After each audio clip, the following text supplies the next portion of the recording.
बिस्मिल्लाहिर्रहमानिर्रहीम। अस्सलाम वालेकुम। हेलो व्यूवर्स, कैसे हैं आप? मैं हूं अज़मत मुस्तफ़ा और आप देख रहे हैं अज़मत व्लॉग। आज जिस टॉपिक के बारे में डिस्कस करने जा रहे हैं वो प्रॉपर्टी के हवाले से एक अहम जो है वो इंफॉर्मेशन है, टॉपिक है।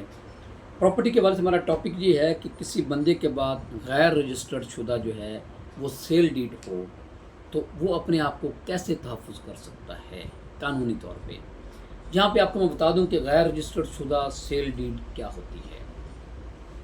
अच्छा, मेरा ये टॉपिक जो है ये प्रॉपर्टी के हवाले से, क्योंकि अक्सर लोगों को इससे वास्ता पड़ता है, तो आपने जो है मेरी वीडियो जो है ये ज़्यादा से ज़्यादा शेयर करनी है ताकि हो सकता है इस वीडियो से किसी और को फ़ायदा हो जाए। प्रॉपर्टी के हवाले से जो हम यहाँ पे डिस्कशन करने जा रहे हैं वो गैर रजिस्टर्ड शुदा सेल डीड।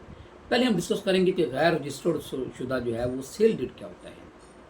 देखिए जी, प्रॉपर्टी का जो मलकियत का सबूत होता है ना, वो रजिस्ट्री, जिसे रजिस्टर्ड सेल डीड कहते हैं, या इंतकाल, ये आपका जो एक मलकियत का सबूत, जिस शख्स के पास किसी भी घर की शहरी जायदाद है तो उसके पास रजिस्ट्री होगी, और अगर जो है वो ज़रई जायदाद है तो वो इंतकाल जो है वो उसके पास होगा, तो ये समझा जाएगा कि ये शख्स इस ज़मीन का मालिक है। अब होता क्या है, होता ये है कि अक्सर लोग जो है वो एग्रीमेंट टू सेल कर लेते हैं। अब एग्रीमेंट कर लेते हैं, एग्रीमेंट में सम जो एग्रीमेंट भी हो जाता है, समटाइम्स जो है वो बैनामा भी लिखा जाता है, उस एग्रीमेंट के तहत भी पूरी की पूरी रकम भी दे दी जाती है, कब्ज़ा भी ले लिया जाता है, लेकिन आप जो है वो कानूनी तौर पे उस ज़मीन के मालिक नहीं होते। उसकी रीज़न ये होती है कि एग्रीमेंट जो है, कोई भी कॉन्ट्रैक्ट है, एग्रीमेंट है, वो आपको किसी भी प्रॉपर्टी का मालिक नहीं बनाता। ये मैंने इस हवाले से पहले भी काफ़ी व्लॉग बनाए हैं कि लोग जो है वो जो एग्रीमेंट उनके पास होता है, वो साला साल उस एग्रीमेंट की बुनियाद पे किसी प्रॉपर्टी पे काबज़ रहते हैं और वो ये समझते हैं कि हम इस प्रॉपर्टी के मालिक हैं उस एग्रीमेंट की बुनियाद पे। लेकिन कोई भी शख्स एग्रीमेंट की बुनियाद पे, इकरारनामा की बुनियाद पे किसी प्रॉपर्टी का मालिक नहीं होता। इस हवाले से मैंने पहले भी जो है व्लॉग बनाए हैं और लोगों को कोशिश की है कि आगाही दी जाए इस हवाले से कि एग्रीमेंट की बुनियाद पे कोई मालिक नहीं होता। ये जो एग्रीमेंट है ये गैर रजिस्टर्ड शुदा जो है वो सेल डीड है, जो मैं अभी आप जो टॉपिक में डिस्कस करने जा रहे हैं। अब हमारा टॉपिक जो है वो असल टॉपिक हमारा ये है कि अगर किसी के पास ये गैर रजिस्टर्ड शुदा जो है वो एग्रीमेंट जो हो या सेल डीड हो, तो क्या वो शख्स भी कानून उसको भी तहफ़्फ़ुज़ देता है कोई? आज हमारा टॉपिक है ये कि जिसके अगर किसी को इकरारनामा कर दिया है और उसका ज़मीन का पोजेसन दे दिया है। आज हम डिस्कस कर रहे हैं कि जिस शख्स के पास ज़मीन का पोजेसन हो, कब्ज़ा हो, और उसके नाम जो है ये गैर रजिस्टर्ड शुदा जो है सेल डीड हो, तो उसको कानून कैसे तहफ़्फ़ुज़ देता है। तो ये जो है इसमें 3-4 ऐसी सूरत हाल हैं जिसकी वजह से कानून जो है, जिसके तहत कानून उनको तहफ़्फ़ुज़ देता है। वो सबसे पहले ये है जी कि आपके पास उस ज़मीन का कब्ज़ा होना चाहिए। आप बेशक रजिस्ट्री नहीं भी है, हम उर्फ़ आम में इसको रजिस्ट्री कहते हैं, अगर रजिस्ट्री नहीं भी है, एग्रीमेंट है, तो अगर कोई भी डिस्प्यूट पैदा हो जाता है तो आप ये कह सकते हैं कि जी ये मेरे पास एग्रीमेंट है, और रूटीन में एग्रीमेंट में ये लिखा होता है कि जी अगर कब्ज़ा दे दिया गया है तो उसमें लिखा जाता है कि हमने कब्ज़ा दे दिया है। तो अगर आप उस एग्रीमेंट की बुनियाद पे अपने आप को महफूज करना चाह रहे हैं, अदालतों में अगर जाते हैं तो अदालत आपको एक फ़ेवर दे सकती है इस बुनियाद पे कि आपके पास उस ज़मीन का कब्ज़ा है, आप उस ज़मीन पे काबिज़ हैं। तो फिर अदालत समझ सकती है कि वाकई ये एग्रीमेंट की बुनियाद पे अगर ये ज़मीन पे काबिज़ भी है तो इसको जो है वो तहफ़्फ़ुज़ दिया जाए। अगर गैर रजिस्टर्ड सेल डीड के तहत जायदाद का कब्ज़ा ख़रीदार को दिया जा चुका हो तो सेक्शन अब ये कानून भी सुन लें, section 53A transfer of property act 1882 के तहत अपनी मलकियत का तहफ़्फ़ुज़ कर सकता है। इस शिक के तहत अगर फ़रोख्त कुनंदा ने जायदाद मुंतकिल कर दी हो तो बाद में मुआहदे से इनहराफ नहीं कर सकता। बात वही मैं जो आपको बता रहा हूँ कि अगर प्रॉपर्टी दे दी गई हो, कब्ज़ा दे दी गया हो, तो बाद में वो जो शख्स जो बेचने वाला होता है वो इनकार नहीं कर सकता कि मैंने प्रॉपर्टी बेची नहीं है।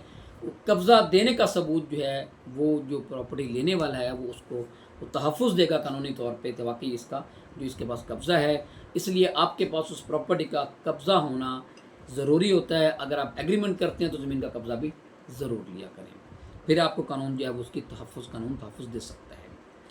दूसरे नंबर पे है जी कि अदालती तहफ़्फ़ुज़ है, अगर फ़रोख्त कुनंदा या कोई और फरीक गैर रजिस्टर्ड सेल डीड को चैलेंज करे तो ख़रीदार सबूत के साथ عدالت میں موقف پیش کر سکتا ہے کہ اسے مکمل قیمت ادا کرنے کے بعد قبضہ دیا گیا تھا۔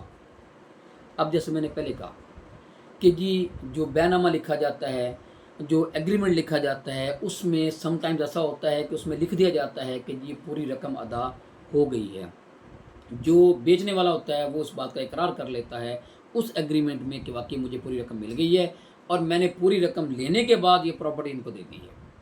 اب اگر ایسی پوزیشن ہو تو پھر یہ معاملہ اگر عدالت میں جائے تو عدالت جو ہے وہ خریدار کو تحفظ دے گی اس بنیاد پہ، کیونکہ ایگریمنٹ میں یہ بات لکھی ہوئی ہے کہ خریدار نے پوری رقم جو ہے وہ جو فروخت کنندہ نے پوری رقم وصول کر لی ہے اور خریدار نے پوری رقم جو ہے وہ دے دی ہے۔ اس لیے عدالت یہ بھی آپ کو ایک عدالتی تحفظ ہے کہ اگر آپ کے ایگریمنٹ میں لکھا ہو آپ نے پوری رقم ادا کر دی ہو اور یہ بات ایگریمنٹ میں لکھی ہو تو یہ آپ کے لیے ایک عدالتی اور قانونی تحفظ ہے اور عدالتیں جو ہیں ایسے خریدار کو تحفظ دیں گی۔ تیسری بات یہ جی کہ رجسٹریشن کا متبادل۔ اچھا، اگر کچھ پراپرٹیز ایسی ہوتی ہیں جس کا سم ٹائمز یہ ہارڈل ہوتی ہے کہ جی اس کی ڈائریکٹلی رجسٹری نہیں ہو سکتی، تو زمین کا ایک اقرار نامہ ہو جاتا ہے۔ سم ٹائمز ایسی زمینیں جیسے کو سرکاری زمین ایسی ہو گئی کہ جس میں جو ہے وہ ڈائریکٹ رجسٹری نہیں ہو سکتی، تو اس کے لیے ایگریمنٹ لوگ لکھ لیتے ہیں، قبضہ لے لیتے ہیں۔ اس کے لیے کیا کرنا چاہیے؟ رجسٹریشن کا متبادل، اگر رجسٹریشن ممکن نہ ہو، جیسے میں نے کہا کہ کچھ زمین ایسی ہوتی ہیں، تو خریدار عدالت میں ڈیکلیریٹری سوٹ جو ہے سوٹ فار ڈیکلیریشن فائل کرے گا، استقرار حق کا دعویٰ دائر کرے گا تاکہ جائیداد کے مالکانہ حقوق کو تسلیم کرایا جا سکے۔ ریونیو ریکارڈ میں اپنا نام درج کروانے کے لیے بھی قانونی کارروائی کی جا سکتی ہے۔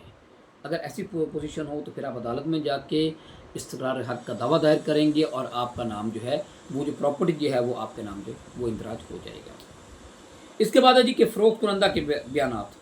ہاں، اگر عدالت میں آ کے فروخت کنندہ خود بھی بیان دے دے، کوئی ڈسپیوٹ پیدا ہوا، عدالت میں چلے گئے، کیس دائر کر دیا اور وہاں آ کے فروخت کنندہ نے یہ بیان دے دیا کہ واقعی میں نے زمین ان کو بیچ دی ہے اور میں نے پیسے پورے سارے وصول کر لیے ہیں، تو یہ بھی آپ کے لیے پروٹیکشن ہے اور اس بنیاد پہ بھی آپ اگر آپ کے پاس رجسٹری نہ بھی ہو تو پھر بھی آپ کو قانونی تحفظ حاصل ہے کہ جی اس نے فروخت کنندہ نے جو ہے وہ بیان دے دیا ہے۔ اچھا جی، لاسٹلی ہے جی کہ رجسٹریشن ایکٹ کی استثناء شکیں۔ بعض مخصوص حالات میں غیر رجسٹرڈ معاہدہ بھی قانونی تحفظ حاصل کر سکتا ہے، خاص طور پہ جب فروخت کنندہ نے جان بوجھ کر رجسٹریشن سے گریز کیا ہو۔ لیکن رجسٹریشن ایکٹ ہے، اس میں بھی بعض اوقات کو ایسی صورتحال ہوتی ہیں جس میں جو ہے یہ آپ کو تحفظ، خریدار کو جو ہے وہ تحفظ مل سکتا ہے۔